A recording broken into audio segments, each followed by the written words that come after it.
Hello students, welcome to Edwara. First of all, I would like to introduce myself, Shashank Pathak, faculty of history. Dear students, आज हम लोग इतिहास विषय के अंतर्गत जिस महत्वपूर्ण सेगमेंट पर परिचर्चा करेंगे, एग्जाम के पॉइंट ऑफ व्यू से बहुत ही महत्वपूर्ण है. जी हाँ, मैं बात कर रहा हूँ कला एवं संस्कृति. आइए कला एवं संस्कृति के अंतर्गत उन महत्वपूर्ण बिंदुओं पर बात करें जो परीक्षा के दृष्टिकोण से बहुत ही उपयोगी है. बात नदियों की जाए तो सिंधु घाटी की सभ्यता, सिंधु नदी और उसके आसपास के नदियों के किनारे फली फूली, इसीलिए इसको हड़प्पा और मोहनजोदड़ो की सभ्यता ना कह करके सिंधु घाटी की सभ्यता कह दिया गया.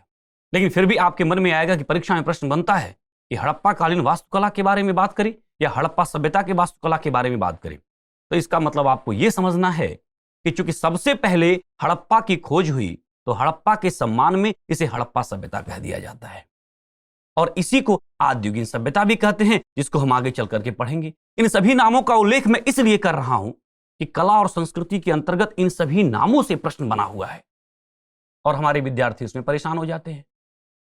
ये कैसा क्वेश्चन आ गया? वह तो सिर्फ ढूंढते हैं कि हड़प्पा सभ्यता, सिंधु घाटी की सभ्यता. इसीलिए ध्यान रखिएगा, चाहे हड़प्पा सभ्यता की बात हो, सिंधु घाटी की सभ्यता की बात हो, कांस्ययुगीन सभ्यता की बात हो, प्रथम नगरी सभ्यता की बात हो, इन सभी का एक ही मतलब निकालना है. यहां तक कि आद्ययुगीन सभ्यता भी यही सभ्यता है. तो इस तरह से आप यहां पर देखेंगे. और एक बात और मैं आपको बता दूं, सभ्यता जो है अपने आगोश में बहुत सारी संस्कृतियों को ली हुई है. सभ्यता एक बहुत बड़े परिक्षेत्र को दर्शाती है जिसके अंतर्गत कई सारी संस्कृतियां विद्यमान होती हैं. जैसे सिंधु घाटी की सभ्यता की जब मैं बात करूंगा और वहां पर जब मैं हड़प्पा और मोहनजोदड़ो की बात करूंगा तो हड़प्पा संस्कृति हो जाएगी, मोहनजोदड़ो संस्कृति हो जाएगी. हालांकि थोड़ी देर पहले हमने कहा कि हड़प्पा और मोहनजोदड़ो में लगभग समानता है, लेकिन लगभग शब्द इस बात को बता रहा है कि कहीं न कहीं कुछ अंतर भी विद्यमान है.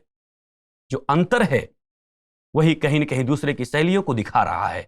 यही डिफरेंस आपको संस्कृति के रूप में पहचानी जाएगी. एक और छोटा सा उदाहरण आप देखेंगे, जो गांव होता है, गांव को हम सभ्यता मान लें, हालांकि बहुत छोटा जगह है, लेकिन बात समझिए.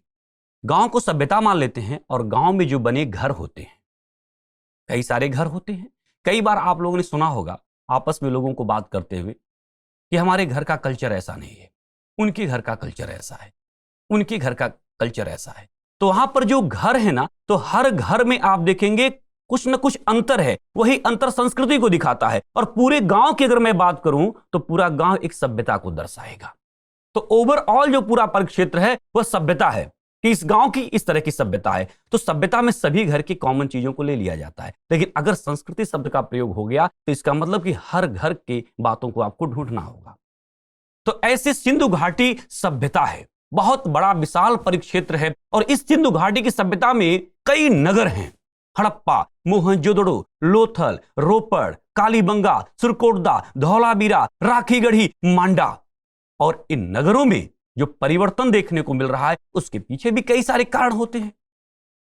विशेष करके भौगोलिक स्थिति इसके लिए उत्तरदायी हो सकती है. उसी के आधार पर मानव का जो अर्थव्यवस्था है, आर्थिक जीवन है, वह भी डिपेंड करता है. और अर्थव्यवस्था समाज, संस्कृति, प्रेम, सारी चीजों को निर्धारित करती है. इस बात से हम और आप दोनों नहीं नकार सकते. जहां की अर्थव्यवस्था बेहतर है वहां समाज, धर्म, विज्ञान सब पर प्रभाव पड़ता दिखा है. तो इसीलिए इस चीज को समझना है कि जो संस्कृति है वह एक विशाल परिक्षेत्र के अंतर्गत आती है और विशाल परिक्षेत्र जो है वह सभ्यता को दर्शाता है.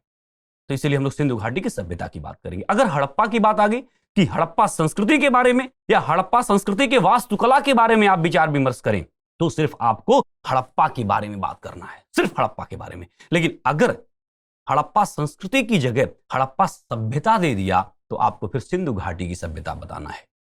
तो ये बहुत महत्वपूर्ण बातें हैं, इसको आपको समझना चाहिए. खैर आइए अन्य महत्वपूर्ण बिंदुओं पर चर्चा करते हैं और अपनी क्लास को आगे बढ़ाते हैं. यह सभ्यता सिंधु नदी तथा समकालीन पश्चिमोत्तर भारत और पूर्वी पाकिस्तान क्षेत्र से होकर बहने वाली घग्गर या फिर हाकरा नदी की घाटियों में विकसित हुई थी. सिंधु घाटी की सभ्यता के दो प्रमुख स्थल हड़प्पा और मोहनजोदड़ो क्रमशः रावी एवं सिंधु नदी के किनारे अवस्थित दिखे.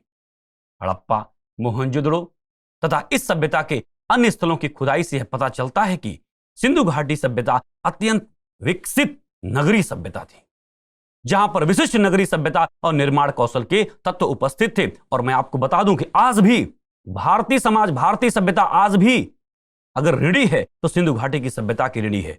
और हम उन हर बिंदुओं पर हम तुलनात्मक रूप से आपसे बात करेंगे जो सिंधु घाटी की सभ्यता और वर्तमान में देखने को मिलती है।